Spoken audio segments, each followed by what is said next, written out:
Welcome to this webinar of the Jerusalem Press Club, JPC, another one in the series, Israel is Alive and Kicking, this time with Professor Talia Einhorn, who will share with us her thoughts about the protest against the government, which is supposed to be formed later this week.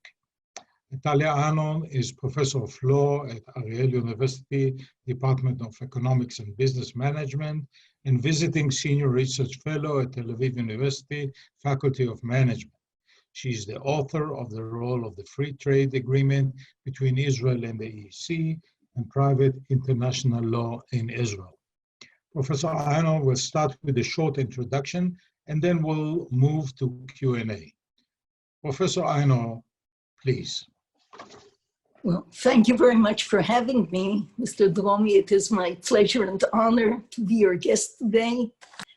Perhaps I would add to my description the fact that I'm also a titular member of the International Academy of Comparative Law, where we carry out the studies of comparative law, comparing legal systems around the world. That's tough job for which one has to learn many languages to master them in order to understand legal systems from inside. So, and now I'm ready to answer your questions. So the question is, later today we'll host Orly Bar-Lev, who is one of the organizers of the Black Flag protest against the formation of the government. What is your opinion about all those protests? We live in a free country, and of course, anybody is allowed to protest. That's one of the good things about living in a democracy, that people are allowed a freedom of expression in order, I do not share his views, if that's your next question. But having an open discussion is a very fruitful and a very helpful thing in a democracy where people are expected to form their minds after considering the various possibilities. Yeah.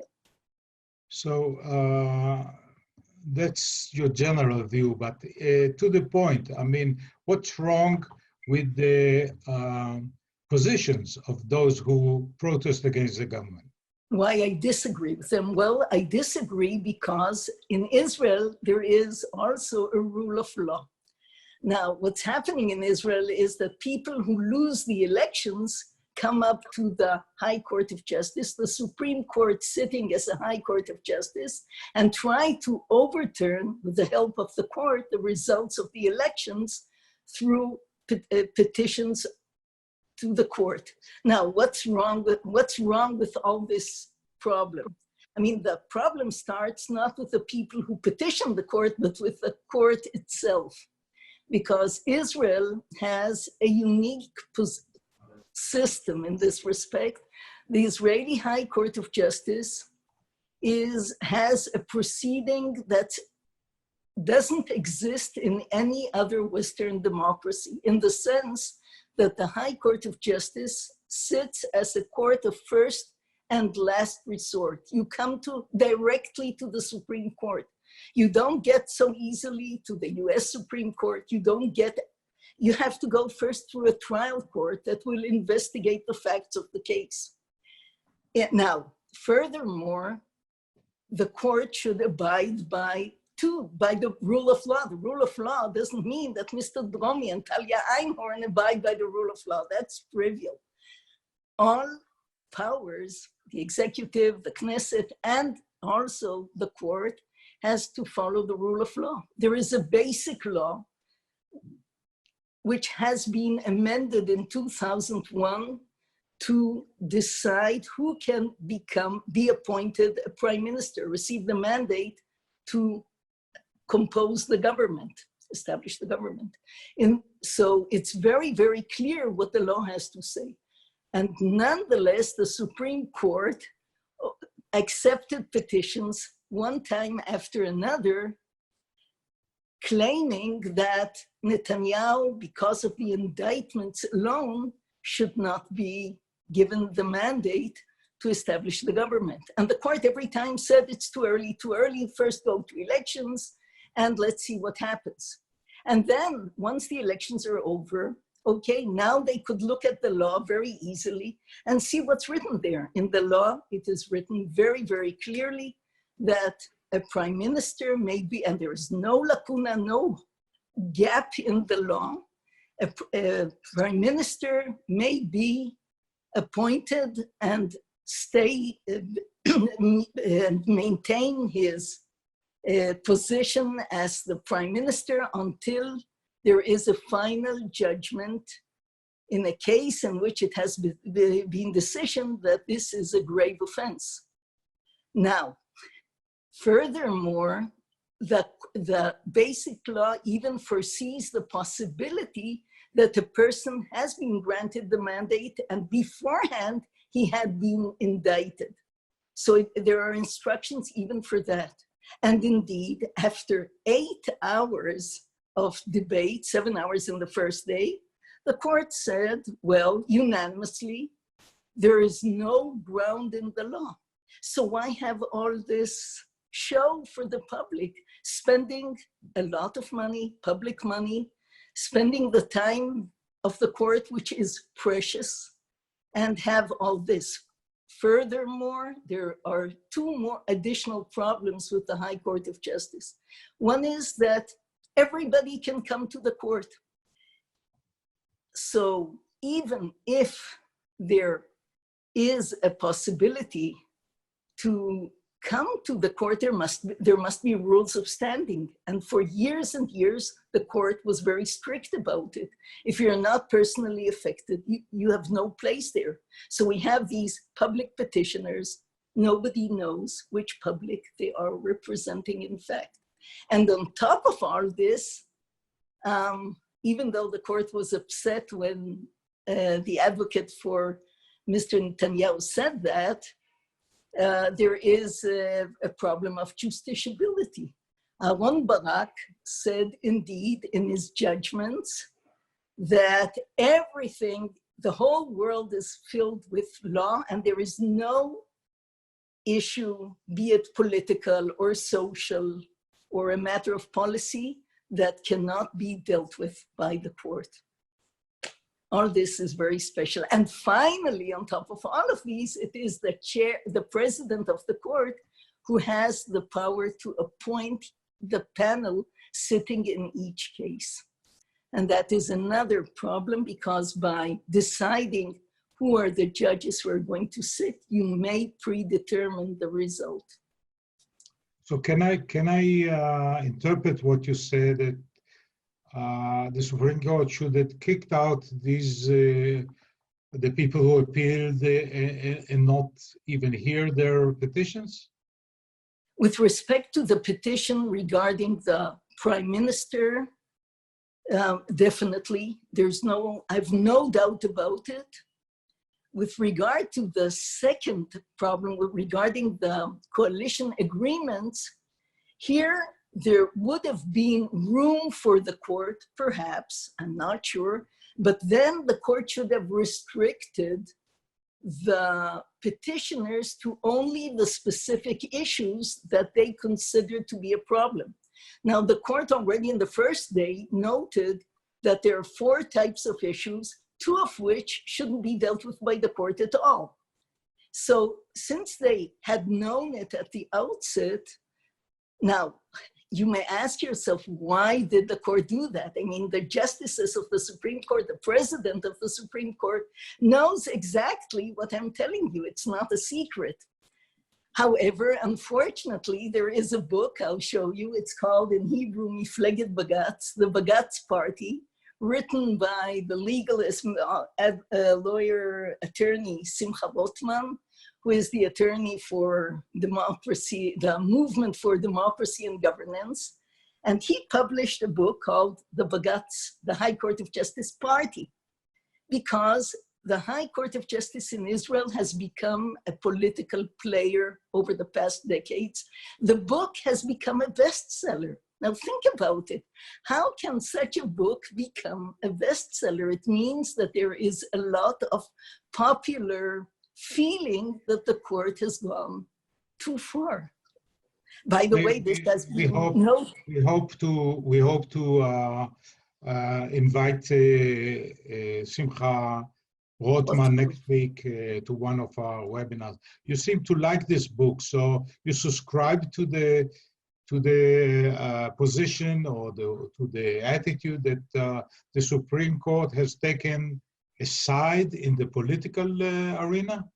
Oh, definitely, definitely. And this has been my point of view since years, because in fact, a book had already been written by Professor Robert Bork called Coercing Virtue, the Worldwide Rule of Judges. And in this book, in 2003 already, Bork points out, he compares the Supreme Courts of the United States, Canada, and Israel. And he says very clearly, a pride of place in the international judicial deformation of democratic government goes not to the United States nor to Canada, but to the state of Israel. The Israel Supreme Court is making itself the dominant institution in the nation, and authority no other country in the world has achieved. Furthermore, in 1986 already, President Shamgar, at the time he was president of the court, warned of this. He said that if this theory that the world is filled with law is accepted, that will be the concentration of all powers in the hands of the court. Now in Israel, I'll give you several examples to explain perhaps the problem, why I consider it so problematic.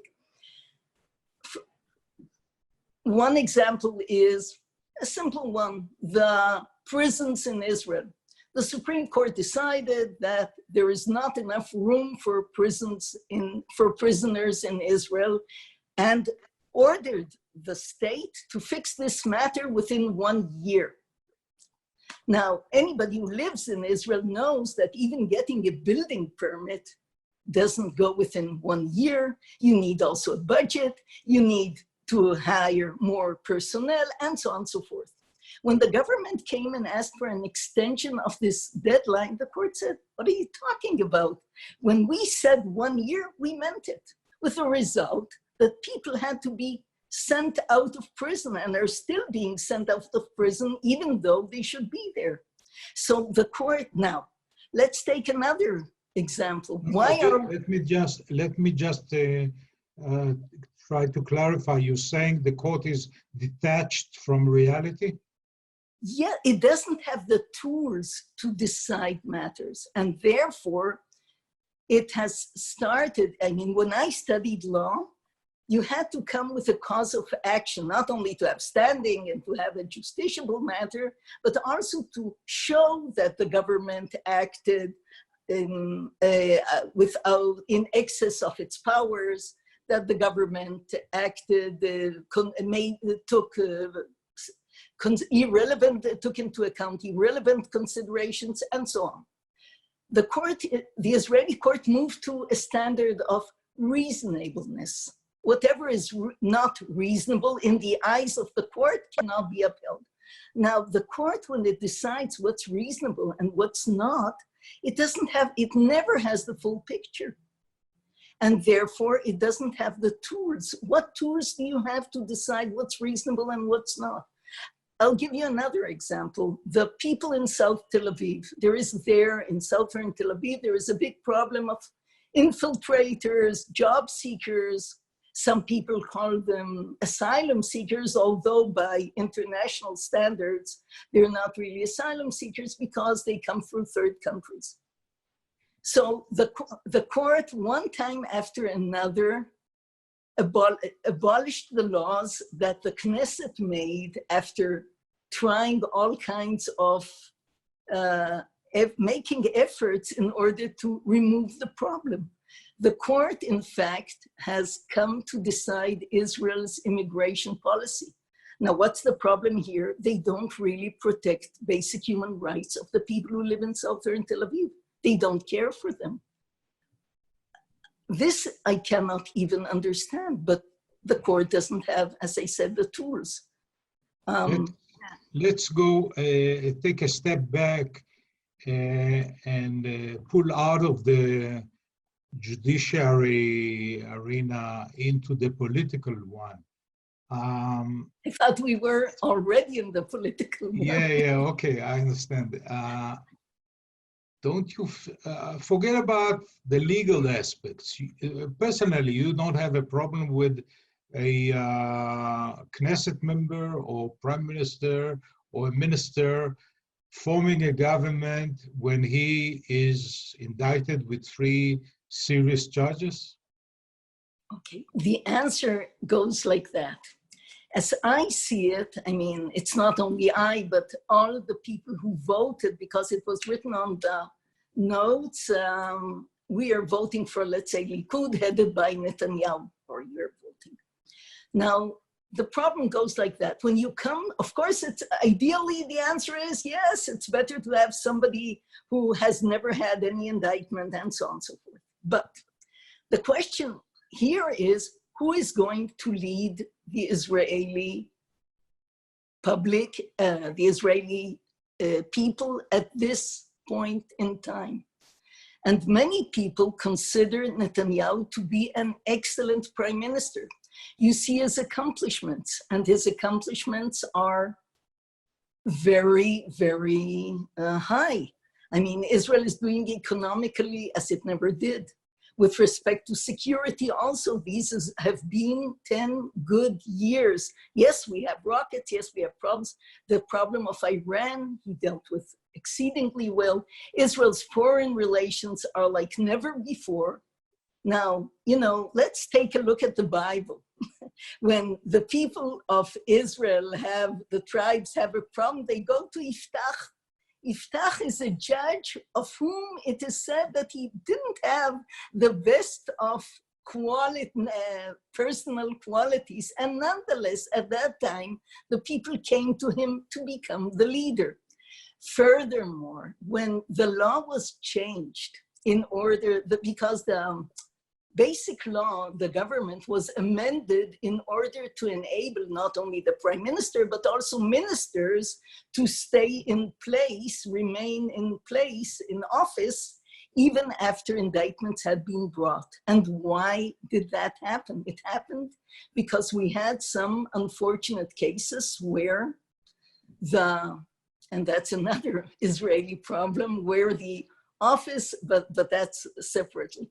The office of the Attorney General brought charges again, or the state attorney brought charges against a minister, which later on turned out to be not real. And at the time, member of parliament, member of Knesset, Tommy Lapid, the father of today's Yair Lapid, he said in the Knesset, it is inconceivable that simply a state attorney who is a high official will, just by signing an indictment, cause a minister or a prime minister to quit office. This cannot be, because we had this unfortunate experience that too many cases have been brought in vain. In fact, the Attorney General himself complained about this. He said he had been framed at one point by the former Attorney General. You think, specifically talking about the charges against Netanyahu, they have been framed by the Attorney General? They raise serious questions that I have to say as a lawyer, as a jurist. For instance, I'll just give you an example. I mean, not to mention that it's an unheard of crime to get good articles in the media. I mean, that's the last thing you could say of Mr. Netanyahu, that he got wonderful coverage in the media, not even in this Walla website. But on top of it, it is claimed that he got this great coverage in return for granting $1 billion shekel to the companies of Mr. Alovich. Now, if the state attorney or the attorney general believe in that, they should have indicted the companies too and required them to bring back the money. And this is not only something that's morally correct to do, but this is the rule under Israeli law. This is part of the guideline. This is one of the guidelines of the state attorney, that in case a company received money that it should not have received as a result, let's say, of corruption or any other reason, it must be indicted as well, and the money must be asked back. How come this hasn't happened? And that's just one small example, not to mention that millions and millions have been spent in order to find something wrong with him. So, yeah. So you think it was a witch hunt? I would say that, look, we have the example also of Ariel Sharon. You see, before I know for sure, I never know, because at the end of the day, I'm a lawyer. All I have is what I can see and judge. And maybe there are things that I don't know. But I do remember what happened to Ariel Sharon, that as there were charges almost pending, you know, and then he said, okay, then I'll evacuate the people from which I'll withdraw from the Gaza Strip, and then the charges were dropped. In one day, he became the favorite of all the media and so on. And so what can I say? I mean, we have this poor experience. Let's go back to the issue of the protests. I think you once said that only the people will decide. I mean, meaning definitely, if people vote, this is what should happen. But take the last elections. I mean, there's a lot of people, like more than 1 million people voted for parties, Kahol Lavan, Blue and White, and Labor, believing that they will not join a government with Netanyahu. So, if to your line, the people decided, and suddenly Gantz and his associates took their votes and did the opposite. So aren't the protests justified now? Well, let's look at it. You know, people said that the people against Netanyahu are 62, then became 61 because one has joined Orly Levy joined the Likud, so that made it 61. However, out of the 61, one has to remember that 15 belong to the Joint Party. And the Joint Party is not against Netanyahu, it's against the Jewish state. And indeed, that's another example where the High Court of Justice approved of a party that wants to abolish the law of return, the raison d'etre of the country. Now, the Kahol Lavan, the Blue-White Party, made two promises before the elections. Number one was that they will never, never, ever sit together with Netanyahu, but there was also a number two. We will never, ever be supported directly or indirectly by the Joint Party, which is against the Zionist state. Now, as a result of the elections, I mean, maybe people in the right wing would have loved to have an all-right government. People who didn't want Netanyahu would have loved to see a government chaired by Mr. Gantz, but this was not feasible. You couldn't have a government chaired by Mr. Gantz simply because the Joint Party would not become part of any government. And they would not have even supported it unless at a price that Blue-White could not really uphold, especially since two of its members would not support it themselves because they were the ones who presented to the public more than anybody else that they will never ever sit with the joint party. So they even you're didn't have you're talking about Yoav Zindel and Tzvi Hauser. Yoav Zindel and Tzvi Hauser, correct. And in fact, also Bogi Ya'alon said the same. So in fact, if speaking about defrauding the voters, you may ask yourself, which is the worst one?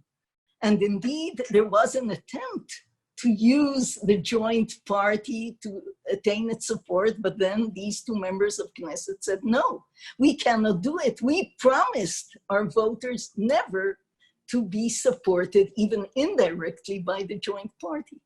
In fact, once again, the High Court of Justice intervened in such a way with its haste to say that, what do you mean 61 people want to replace the speaker of the Knesset, Mr. Edelstein, no matter what the basic law of the Knesset says, no matter what the bylaws of the Knesset say, we will have it tomorrow. And they even appointed another chair, although it wasn't at all within their powers. And as a result, they broke up the Blue-White Party. Everybody is innocent until proven guilty. But in less than 2 weeks, the trial of Mr. Netanyahu is supposed to begin. What is your take as a jurist and also as a political observer? How it's going to work? I mean, in the morning you sit at the court and then in the evening you run the country? First of all, Mr. Netanyahu has been under serious investigations since, I think, as long as he has been a prime minister. So this isn't going to change much. It is his lawyers who have to sit in court. He doesn't even need to attend every session. So another thing I'll tell you, the way he manages to use his time is pretty astounding.